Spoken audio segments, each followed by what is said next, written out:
আমি বেশি 1.5 2.5 1.5 2.5 করে বেচছেন তখন, আর এখন সেটা দাম তো অনেক হয়ে গেছে।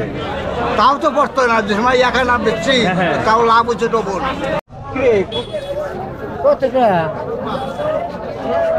এটা কি চুন বেচতেছেন নাকি? এটা কি কি কি কি কিছু না, এটা ঝিনুক চুন। ঝিনুক চুনা।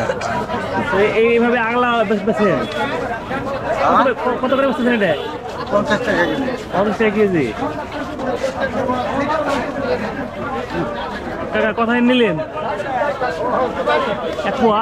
না না না, 1 পা কম। 100 গ্রাম আর কি। 200 গ্রাম। 200 গ্রাম।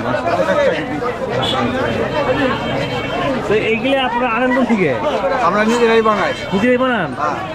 এই এত ঝিনুক পান কোনে? আপনার ঠিক আছে, আপনার থেকে নিয়ে এসে পরে বাড়িতে পুরান লাগে। পুরান লাগে তারপর এটা কি যে গালে লাগে না? কম লাগে। কম লাগে এটা নে। তারপরে এই বিজনেসটা কত দিন হয়েছে মোটামুটি? আমার বাবাই করে গেছে, আমি করতেছি। এই ঝিটকা হাটের আপনার বয়স কত, মানে এইটা বিজনেসের? আমার বয়স মানে এই বিজনেস করেন যে ঝিটকা হাটে কত দিন ধরে হয়েছে? 76 বছর। 76 বছর।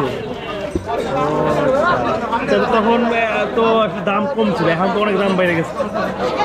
আমি বেশি 1.5 2.5 1.5 2.5 করে বেচছেন তখন, আর এখন সেটা দাম তো অনেক হয়ে গেছে। তাও তো পড়তো না, যে সময় 1.5 বেচছি তাও লাভ হচ্ছে ডবল।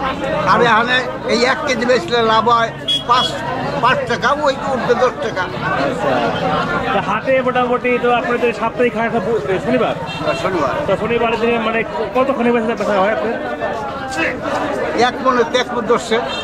এখন যাচ্ছে। তারপরে এরকম কয়জনে বেছেন এই হাটে? দোকান আছে তো কতটি, অনেকগুলো আছে। সবাই তো আর সমান বিক্রি করতে পারে না। অবশ্যই না। ওই আমি যা বেশি ওই 4 দোকানেও তো বেশি পারে না। আচ্ছা, তাহলে তো আপনার মানে কোয়ালিটি ভালো, কাস্টমার বেশি আসে। আমি ঝিটকা হাটে চুন বিক্রি করি 76 বছর। নামটা কি আপনার? নাম দুলাল। তাহলে বেচা কিনে ভালো হয় আপনার এখানে? ওই তো 4 দোকানে যা বেশ আমি একলাই যাই দিচ্ছি।